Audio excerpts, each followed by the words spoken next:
So one thing I've discovered in my research was the extraordinarily close relationship between my grandfather and my father. My father grew up, all he wanted to do was be like his grandfather and work for Canton. And I hope to make copies of this when I get a chance to get all the copies of the first time. He once wrote when he was 10 or 12, wrote his father saying, "Dear Mr. Robertson, I'd really very much like to work for Champion. And of course I would expect adequate compensation." And he started when he was a boy working for Champion. He also spent a lot of his boyhood roaming the mountains in western North Carolina. He loved the outdoors. He spent a lot of his youth learning to fish and hunt in the mountains around here.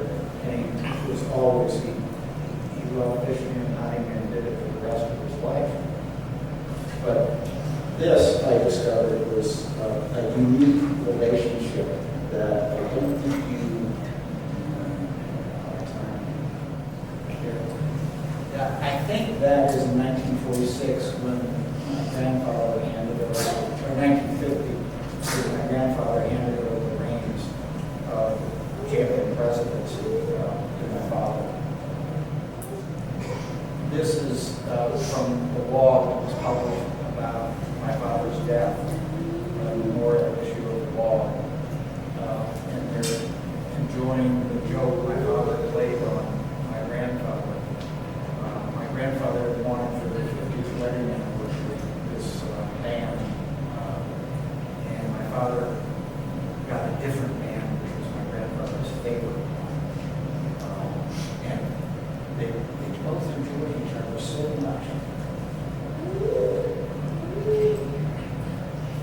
This is the letter my father wrote in 1922, so he was 15 years old, to my grandfather, born in Oklahoma. Now, he went to Asheville School, spent a lot of time there.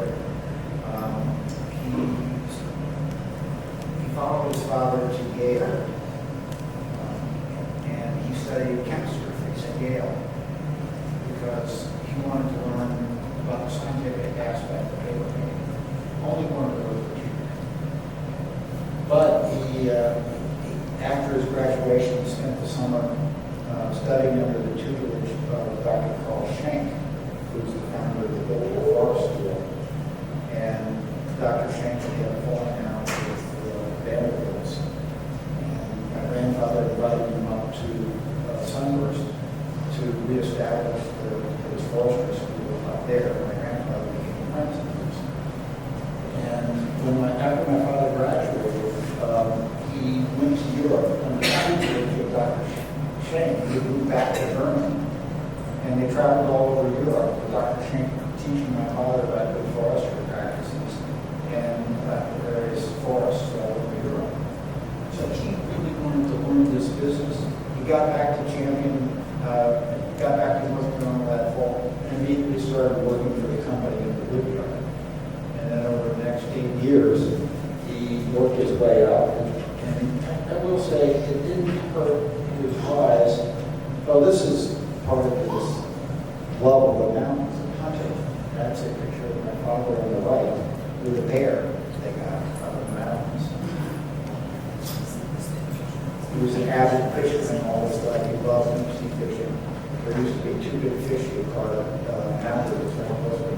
This is a picture in the 50s of him really proudly showing his trout that he caught in the wilderness. Champion had a hunting lodge in Texas, and he would take the family down there for hunting. I got to go along as a young boy, and I once got to sit in the duck blind starting at 5 a.m. with my mother. I think that was her punishment for taking up me. Canton also had a number of prominent visitors at Lake Logan. The man on the left is Henry Luce, the founder of Time.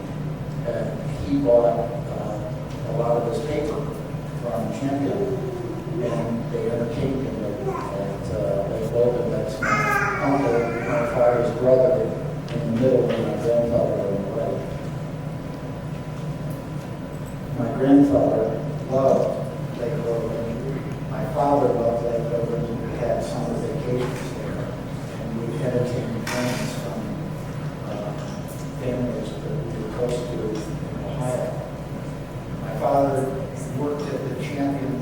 mill for 8 years.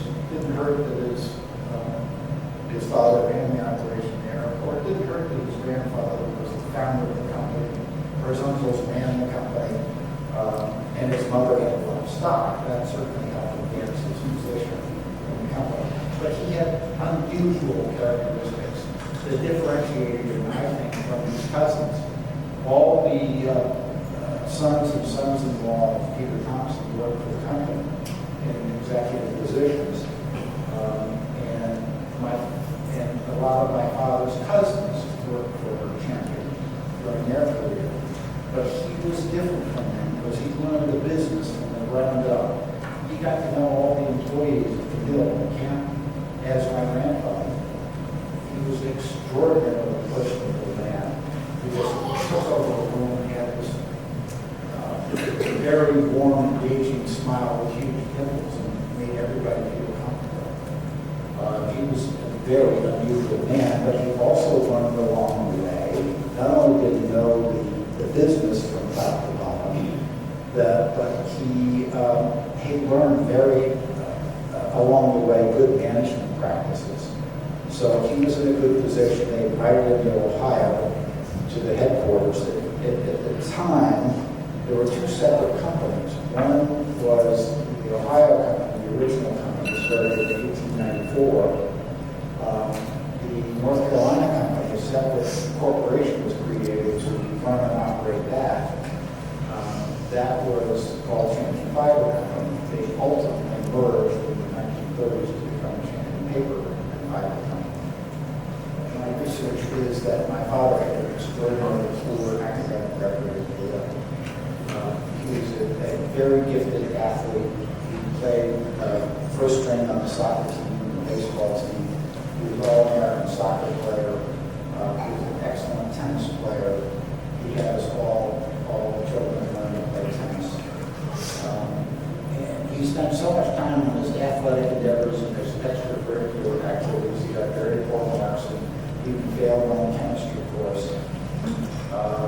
And all the children sometimes struggle with school, and we're so pleased to learn that he didn't do so well at Yale. Somehow we got through, we graduated for Champion in the fall, and then worked in management, and was invited to Ohio in 1988 to move to the headquarters, where it was a beautiful Logan, I think, was running the business. He took that opportunity to propose to a beautiful young woman from Charleston that you can see. My mother, who had started out, she was raised by her aunt in Charleston, had grown up in society in Charleston, debutante, a beautiful young woman.